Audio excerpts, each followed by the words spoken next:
Hello everyone, welcome to my channel. तो आज के इस वीडियो में हम डिस्कस करेंगे लीनियर अलजेब्रा के क्वेश्चंस को। लेक्चर नंबर 35 है 100 डे चैलेंज का, जहां पे हम हर लेक्चर में एमएस सेट के क्वेश्चंस को डिस्कस करते हैं। वैसे आज भी हम एमएस सेट के क्वेश्चंस को डिस्कस करेंगे और आज के जो सारे क्वेश्चन है वो लीनियर अलजेब्रा के हैं। 2018 के क्वेश्चन आज हमने लिए, ठीक है। इसके अलावा अगर आपको पेड क्लास ज्वाइन करना है तो आप इस नंबर पे कांटेक्ट कर सकते हैं। उसका जो भी डिटेल्स है आपको इस नंबर पे मिल जाएगा, जहां पे हम लोग टॉपिक वाइज एमएस सेट का डिस्कस करते हैं, ठीक है। तो स्टार्ट करते हैं हम लोग आज का सेशन। तो क्वेश्चन नंबर 1। अब क्वेश्चन नंबर 1 में हमारे पास एक मैट्रिक्स गिवन है और मैट्रिक्स देके हमसे पूछ रहा है कि इसका ए स्क्वायर क्या होगा। अब यहाँ पे ये ओमेगा यूज किया है कि ओमेगा ओमेगा स्क्वायर, तो where omega is a complex cube root of unity, but इसको इस फॉर्म में लिखा है जिसका डेफिनेशन है, that is omega is equal to e raise to 2πi/3। तो अगर ये ओमेगा है और ये एक मैट्रिक्स गिवन है तो हमें ये फाइंड आउट करना है कि ओमेगा ए स्क्वायर क्या होगा, मतलब इस मैट्रिक्स का स्क्वायर क्या होगा। सिंपल क्वेश्चन है, सिर्फ स्क्वायर करना उसका आंसर मिल जाता है, बट इसके लिए हमें omega cube root of unity की प्रॉपर्टीज पता होना चाहिए, ठीक है। तो जब भी हम बात करते हैं nth रूट ऑफ यूनिटी की,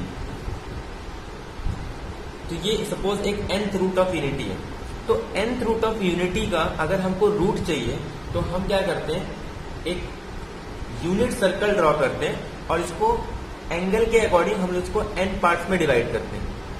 मतलब 360 डिग्री को n से डिवाइड करेंगे और इसके बाद जहां मतलब जितना भी एंगल आता है, जैसे यहाँ पे क्या है क्यूब रूट ऑफ यूनिटी है, तो उसको हम लोग किससे डिवाइड करेंगे 3 से, तो यानी कि कितना एंगल हो जाएगा ये 120 डिग्री। तो इसके टोटल 3 रूट आते हैं, एक आता है 0 डिग्री पे, दूसरा 120 डिग्री पे, तीसरा 240 डिग्री पे और उसके बाद 360, यानी कि एक रूट इसका 1 होता है। सेकेंड रूट ओमेगा और थर्ड रूट ओमेगा स्क्वायर, ये हमारे पास इसके 3 रूट होते हैं। यहाँ पे जो वैल्यू होती है वो आता है -1/2 प्लस √3/2i और यहाँ पे -1/2 माइनस √3/2i। तो ये इसके टोटल 3 रूट्स है, 1 -½ प्लस √3i/2 3/2i और ये -½ और ये -√3/2i। तो ये इसके टोटल 3 रूट्स है। अब इसकी कुछ प्रॉपर्टी वगैरह हमें यूज करके इस क्वेश्चन को सॉल्व करना है। अब अगर omega cube is equal to 1 है तो omega cube -1 is equal to 0, तो इसे हम लोग लिख सकते हैं omega -1 omega square plus omega plus 1 is equal to 0। अब ओमेगा तो 1 हो नहीं सकता, तो इसका मतलब omega square plus omega plus 1 is equal to 0। तो इस रिजल्ट का हमको यूज करना है। और एक बार अगर omega cube is equal to 1 आ गया तो हम ओमेगा रेज़ टू 4 निकालेंगे तो ये ओमेगा आ जाएगा, ओमेगा रेज़ टू 5 निकालेंगे तो omega square, omega raise to 6 फिर से 1, तो ये साइकिल चलते रहेगा, 1 omega omega square 1 omega omega square. तो इसी का यूज करके हमें इस क्वेश्चन को सॉल्व करना है। क्वेश्चन काफी सिंपल है, 1/√3 मैट्रिक्स है 1 1 1 1 1 और यहाँ पे omega omega square omega raise to 4। अब इसी नंबर को और इसी मैट्रिक्स को सेम मैट्रिक्स से मल्टीप्लाई करना है, क्योंकि इस मैट्रिक्स का स्क्वायर निकालना है। तो ये तो हो जाएगा 1/3 और जब इस मैट्रिक्स को सेम मैट्रिक्स हम जब मल्टीप्लाई करेंगे तो 1 ओमेगा। अब ये ओमेगा रेज़ टू 4 को हम क्या लिख सकते हैं, सिंपल ओमेगा लिख सकते हैं। अब इसको सिर्फ मल्टीप्लाई करना है, तो ये 1/3 तुमने ऑलरेडी मल्टीप्लाई किया। अब ये देखो, अब ये सारे 1 है और यहाँ पे 1 1 1, तो यानी कि 1 1 1 1, तो कितने हो जाएंगे टोटल 3। ऐसे जब इसको मल्टीप्लाई करेंगे तो यहाँ पे तो सब 1 है, तो omega plus 1 plus omega square, और 1 प्लस ओमेगा स्क्वायर क्या होता है 0। सिमिलरली यहाँ पे भी 1 plus omega square plus omega 0। जब इसको 1 1 से मल्टीप्लाई करेंगे तो 1 प्लस ओमेगा स्क्वायर 0। जब ऐसे यहां पे मल्टीप्लाई करेंगे तो ये 1, ये आ जाएगा ओमेगा स्क्वायर, और ये omega square into omega square, omega raise to 4 that is omega, यानी ये भी पार्ट 0। ऐसे जब इसको मल्टीप्लाई करेंगे तो ये 1 ओमेगा क्यूब मतलब 1, omega square into omega, omega cube that is 1, तो यहाँ पे ये 3 आ जाएगा। ऐसे जब इसको मल्टीप्लाई करेंगे तो 1 प्लस ओमेगा स्क्वायर, यानी ये भी क्या हो जाएगा 0। जब इसको इससे मल्टीप्लाई करेंगे तो ये 1 omega cube plus omega cube, यानी कि ये सब 1 तो 1 आ जाएगा।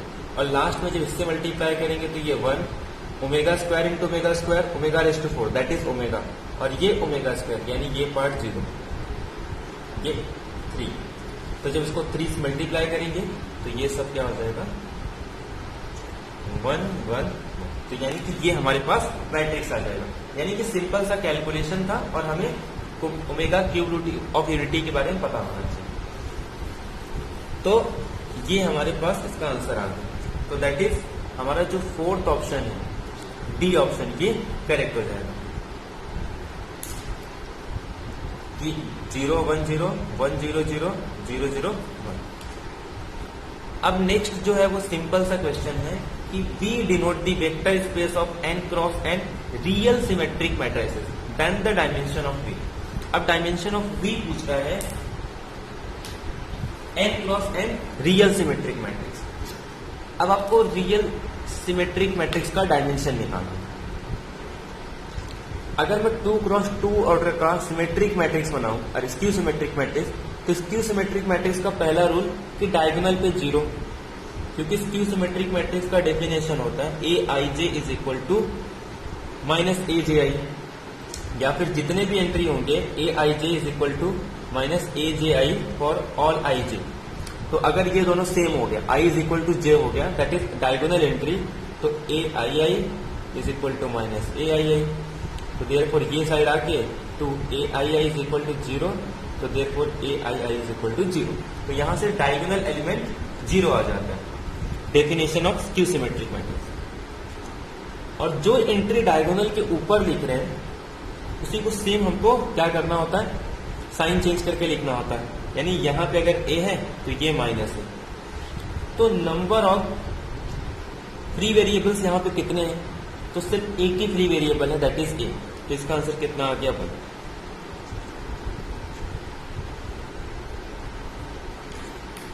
अब अगर मुझे 3 क्रॉस 3 ऑर्डर का निकालना है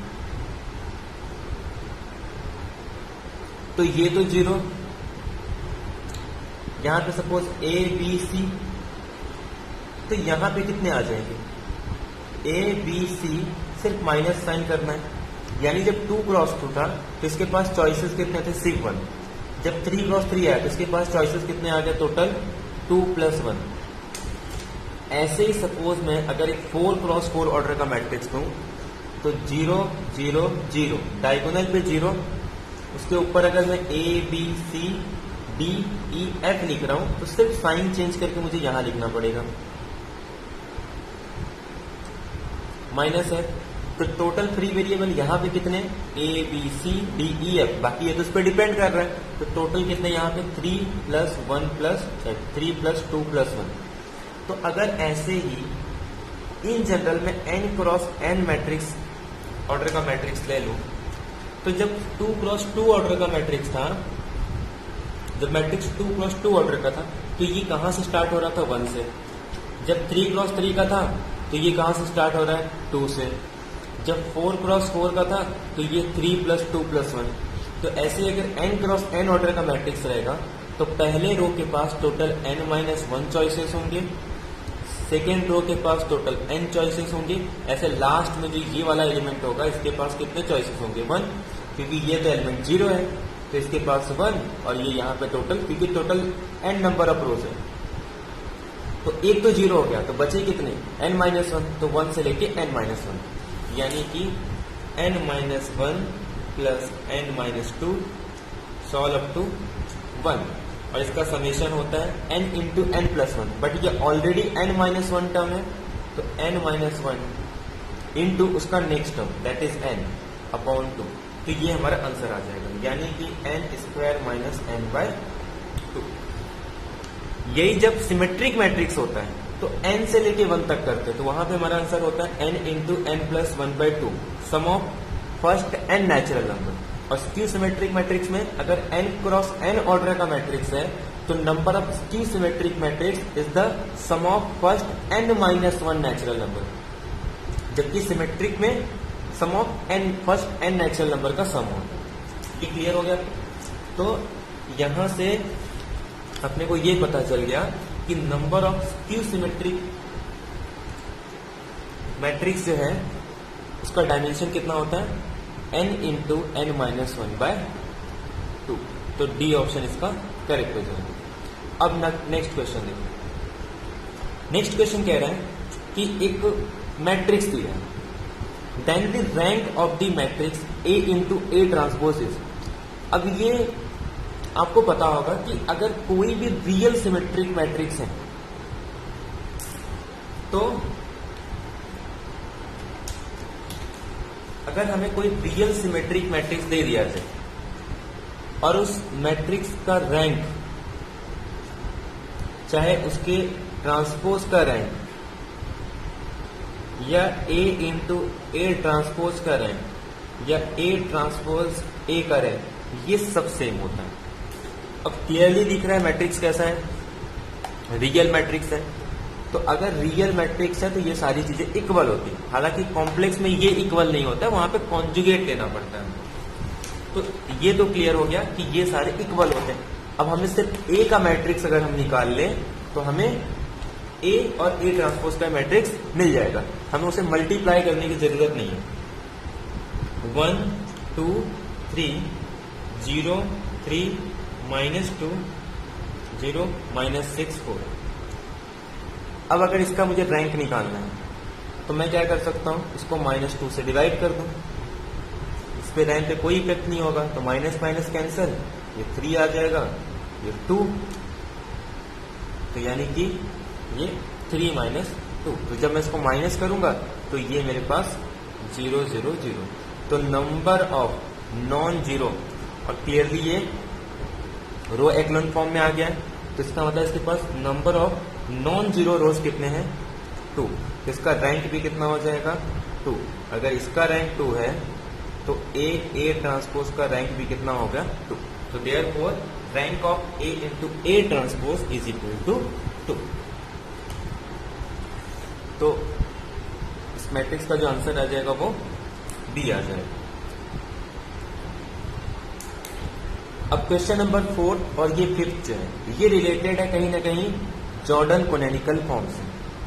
इसमें ये कह रहा है कि A मैट्रिक्स किसके सिमिलर होगा। इसमें हमें ऑलरेडी कैरेक्टरिस्टिक पॉलिनोमियल देके ये पूछ रहा है कि उसका जॉर्डन कोनैनिकल फॉर्म क्या होगा। जब भी हमें जॉर्डन कोनैनिकल फॉर्म कंस्ट्रक्ट करना होता है हमें उसका मिनिमल पॉलिनोमियल पता होना चाहिए, और उसके अकॉर्डिंग हम क्या करते हैं, हम उसका जॉर्डन कोनैनिकल फॉर्म बनाते हैं।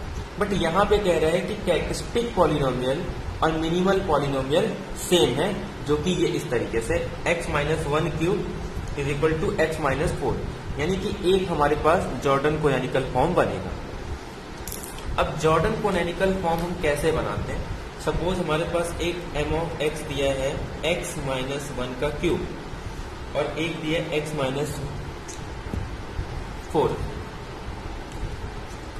तो एक हमारे पास ब्लॉक बनेगा 3x3 ऑर्डर का, एक हमारे पास ब्लॉक बनेगा 1 ऑर्डर का। तो जो जॉर्डन कोनैनिकल फॉर्म होगा, एक 3x3 ऑर्डर का ब्लॉक बनेगा और एक सिंगल ऑर्डर का, और बाकी यहाँ पे 0। 3x3 ऑर्डर का जब हम ब्लॉक मैट्रिक्स बनाते हैं तो यहाँ पे जो डायगोनल में है वहां पे हम लिखते हैं 1 1, जितने भी हमारे पास इसके आइगन वैल्यूज होंगे, और उसके ऊपर हम लिखते हैं 1 और बाकी सारे एंट्री 0। और यहाँ पे ये कितने ऑर्डर का है, 4, तो यहाँ पे सिर्फ 1 क्रॉस है तो यहाँ पे 4 लिखते हैं। तो ये हमारे पास जॉर्डन कोनैनिकल फॉर्म होता है। तो ये इस तरीके का जो मैट्रिक्स आएगा वो हमारा आंसर होगा, यानी कि डायगोनल पे 1 1 4, डायगोनल के जस्ट ऊपर 1 1 और बाकी सारे एंट्री 0। अब हम कंपेयर करते हैं कि किस ऑप्शन में हमारा ये जॉर्डन कोनैनिकल फॉर्म बन गया। यहाँ पे ये वन 3 साइज का, बट इसके ऊपर 1 है, बट यहाँ पे 1 नहीं है, तो देयरफॉर ये तो नहीं हो सकता। यहाँ पे देखो ये 1 1, ये 2 बार 4 आ गया, जबकि 1 आइगन वैल्यू के 3 साइज का ब्लॉक बनेगा और इसका 4 के लिए 1 साइज का, तो ये भी रॉन्ग हो गया। इसमें 1 1 1, इसके ऊपर 1 1 और ये 1 साइज का, मतलब ये राइट है। इसमें एक 2 क्रॉस 2 का बन रहा है ना, ये तो एक्चुअल में है ही नहीं जॉर्डन कोनैनिकल फॉर्म, तो ये भी रॉन्ग हो जाएगा। तो यानी कि सिर्फ सी ऑप्शन करेक्ट होगा, एक 3 क्रॉस 3 ऑर्डर का ब्लॉक और एक सिंगल। बाकी सारे ये भी 0, ये भी 0, डायगोनल पे 1 और उसके जस्ट ऊपर वाला 1। ठीक है, डायगोनल पे हम जो भी आइगन वैल्यू है वो लिखते हैं और इसके ऊपर हम हमेशा 1 लिखते हैं। यहाँ पे 1 क्रॉस 1 ऑर्डर का है, तो सिर्फ क्या आएगा 4। तो देखो सी ऑप्शन करेक्ट है। अब इसी के जैसे हमें क्या करना है, इसका भी निकालना। अब ये पूछ रहा है कि किसके सिमिलर है, तो एक काम करते हैं, हम इसका मिनिमल पॉलिनोमियल निकालते हैं और उसका जॉर्डन कोनैनिकल फॉर्म बनाते हैं। तो ये जिसमें से भी ये मैच कर जाएगा जॉर्डन कोनैनिकल फॉर्म, ये उसी के सिमिलर होगा। तो अब हम इसका, हमारे पास एक मैट्रिक्स गिवन है A इज इक्वल टू 1 3 -2 0 4 -2 0 3 -1। तो इसका जो कैरेक्टरिस्टिक पॉलिनोमियल होगा वो आ जाएगा x³ minus trace of A x² plus, और यहाँ पे डिटर्मिनेंट ऑफ A। ठीक है, यहां पे हम क्या लेते हैं, हर एक डायगोनल के रिस्पेक्ट में, मतलब 2 क्रॉस 2 का डिटरमिनेंट निकालते हैं डायगोनल के रिस्पेक्ट में।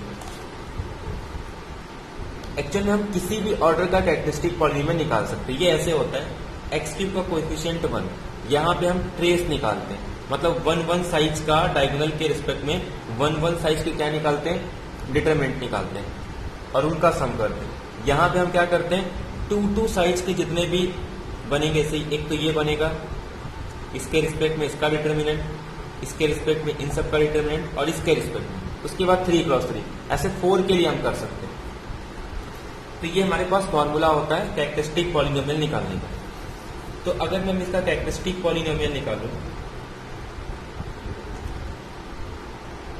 तो ये मेरे पास आ जाएगा x³ माइनस ट्रेस कितना होगा इसका, ट्रेस हमारे पास आ जाएगा 4 प्लस 5 माइनस 1 4x² प्लस, अब अगर इसके रिस्पेक्ट में हम डिटरमिनेंट निकालेंगे तो ये हमारे पास आ जाएगा -4 माइनस माइनस प्लस 2 3 जा 6, यानी कि 6 - 4 2। ये सेकेंड डायगोनल के रिस्पेक्ट में निकालेंगे तो ये -1, ये पार्ट तो 0 हो जाएगा, और थर्ड डायगोनल के रिस्पेक्ट में निकालेंगे तो 4, और लास्ट में हमको डिटरमिनेंट निकालना है। डिटरमिनेंट निकालने के लिए ये 0 है, तो इसी फर्स्ट कॉलम के रिस्पेक्ट में डिटरमिनेंट निकालते हैं, तो ये हमारे पास ये वाला एंट्री आएगा, यानी कि सिर्फ 2 -4 प्लस 6, तो ये सिर्फ 2 आ जाएगा। तो therefore x³ minus 4x² 4 plus 2 6 6 minus 1 5x minus 2, ये मेरे पास हो गया कैरेक्टरिस्टिक पॉलिनोमियल। ठीक है, अब बात यह आती है कि इसका हम आइगन वैल्यू कैसे चेक करें, इसका रूट कैसे निकालें। तो इसके लिए आपको ऑप्शन देखना है, क्योंकि ऑप्शन में जितने भी मैट्रिसेस हैं उसके डायगोनल में या तो 1 है या तो 2, तो इससे ये क्लियर हो जाता है कि इसका रूट या तो 1 होगा या तो 2, तो या फिर दोनों। तो एक काम कैसे 1 पुट करो, 1 1 1, तो क्लियरली ये 0 आ जाएगा। तो यानी कि यहां से मैं 1 पुट करूंगा तो 1 प्लस 5 6, और यहां पे पुट करेंगे -4 - 2 6, यानी कि 0। तो ये एक इसका x - 1 आ जाएगा। इसके बाद हम यहाँ पे लिख सकते हैं x², तो ये आ जाएगा x³ माइनस x², यहाँ पे लिखना पड़ेगा -3x, तो ये प्लस और 3x हो जाएगा, तो यहाँ पे अपने को काउंट करना पड़ेगा +2, तो ये आ जाएगा। तो ये x - 1 आ गया, और उसको अगर हम सॉल्व करेंगे तो ये x²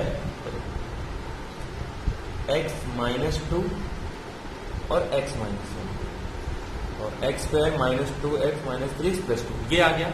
यानी कि हमारे पास x माइनस 1 का स्क्वायर x माइनस 2 ये अपने पास एक कैरेक्टरिस्टिक पॉलिनोमियल आ गया।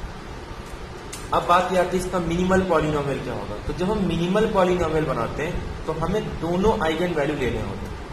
तो यानी कि m ऑफ x या तो x माइनस 1 x माइनस 2 होगा या फिर m of x is equal to x minus 1 का स्क्वायर x माइनस 2 होगा। तो ये हमें अब फाइंड आउट करना है कि इसका मिनिमल पॉलिनोमियल ये होगा या इसका मिनिमल पॉलिनोमियल ये होगा। अब दोनों में से कौन सा मिनिमल पॉलिनोमियल है यही हमको फाइंड आउट करना है। इसके लिए हम क्या करते हैं कि जो मिनिमम डिग्री का रहेगा अगर वो एनहिलेट करता है इस मैट्रिक्स को तो हम लोग कहते हैं कि ये जो तो वही हमारा मिनिमल पॉलिनोमियल होगा। तो अब हम ये चेक करते हैं कि इसमें से कौन सा इसको एनहिलेट कर रहे हैं।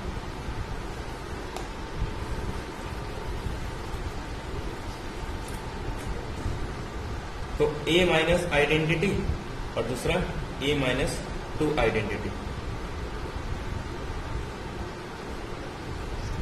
अब a माइनस आइडेंटिटी मतलब a में से डायगोनल में से 1 माइनस कर दो क्योंकि आइडेंटिटी में से डायगोनल पे 1 होंगे बाकी सब तो एज इट इज आएगा। तो मैट्रिक्स में से 1 माइनस करेंगे 0, 3 में से 1 माइनस करेंगे 2, 4 में से 1 माइनस करेंगे 3 और बाकी ये सब 2, 3, 0, 0, माइनस 6, माइनस 2। ऐसे यहाँ पे डायगोनल में 2 माइनस करना होगा। तो 1 माइनस 2 माइनस 1, 3 माइनस 2 1, 4 माइनस 2 2, बाकी 2, 3, 0, 0, माइनस 6, माइनस 2। अब अगर इसको मल्टीप्लाई करेंगे ये माइनस 1, ये भी 0, ये भी 0, यहाँ से ये 0, यहाँ से 2 और ये नॉन जीरो आ गया। इसका मतलब ये 0 नहीं हो रहा है। तो अब इसको आगे चेक भी करने की जरूरत नहीं है क्योंकि ये क्लियरली 0 नहीं आ रहा है। तो मतलब ये मैट्रिक्स इसको एनहिलेट नहीं कर रहा है। तो therefore m of x is equal to c of x, यानी कि जो जॉर्डन कोनैनिकल फॉर्म बनेगा 1 आइगन वैल्यू के लिए एक 2 क्रॉस 2 ऑर्डर का ब्लॉक डायगोनल मैट्रिक्स बनेगा और इसके लिए 1 क्रॉस 1 ऑर्डर का, यानी कि ये 1 1 इसके ऊपर 1, ये 0, यहाँ पे 0 और यहाँ पे 2। तो ये मैट्रिक्स आएगा, यानी कि ये जो मैट्रिक्स रहेगी वो सिमिलर रहेगी इसकी।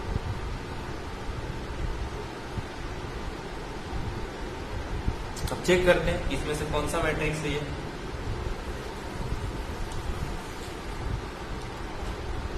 तो डायगोनल पे 1 1 2 और ये यहाँ पे सेकेंड एंट्री 1 करेक्ट हो गया, बाकी ये भी रॉन्ग है। ऐसा तब होता है जब मैट्रिक्स डायगोनलाइजेबल होता है। डायगोनल पे एंट्री अगर कोई मैट्रिक्स किसी डायगोनल मैट्रिक्स के सिमिलर है तो उसको हम लोग क्या कहते हैं, वो डायगोनल मैट्रिक्स। बट क्लियरली हमारा मैट्रिक्स डायगोनल नहीं था। क्यों नहीं था? क्योंकि जो मिनिमल पॉलिनोमियल आया था वो लीनियर फैक्टर नहीं थे, x माइनस 1 स्क्वायर आ रहा था। यानी कि अगर मिनिमल पॉलिनोमियल में सारे लीनियर फैक्टर नहीं होंगे तो वो मैट्रिक्स डायगोनलाइजेबल नहीं हो सकता। ऐसे ये भी रॉन्ग हो जाएगा, ये भी रॉन्ग हो जाएगा, सिर्फ हमारा ये ऑप्शन करेक्ट होगा। वैसे तो क्लियर इसी बात से हो गया था, ये C और D तो हमारे ऐसे भी राइट नहीं होते। क्यों? क्योंकि जो हमारे पास 1 है वो 2 टाइम्स आइगन वैल्यू आ रहा है, बट यहाँ पे 2 2 बार आ रहा है, तो ये तो हमारा वैसे ही एलिमिनेट होगा। तो आंसर हमारा या तो A होता या तो B होता। बट हमें ये चेक करना था कि मिनिमल पॉलिनोमियल क्या होगा ताकि हम इसके डायगोनलाइजेबल के बारे में बता सकें। तो देयरफॉर हमारा ए ऑप्शन करेक्ट होगा, बाकी सारे ऑप्शन रॉन्ग होंगे। तो आई होप आपको ये क्लियर हो गया होगा कि कैसे हम जॉर्डन कोनैनिकल फॉर्म कंस्ट्रक्ट करते हैं और किसी मैट्रिक्स को सिमिलर बताना है तो हम कैसे करते हैं। तो नेक्स्ट लेक्चर में ऐसे ही हम कुछ और वीडियोस लाएंगे जहाँ पे और कुछ क्वेश्चन डिस्कस करेंगे। इसके अलावा अगर आपको पेड क्लास ज्वाइन करना है तो आपको स्टार्टिंग में नंबर दिया गया था, आप उस नंबर पे मैसेज कर सकते हो, या फिर से एक बार लिख दे रहा हूँ, इस नंबर पे आप मैसेज करके जो भी आपको इन्फॉर्मेशन चाहिए वो पूछ सकते हैं। ठीक है, तो थैंक यू वेरी मच। बाकी अच्छे से पढ़ते रहिए।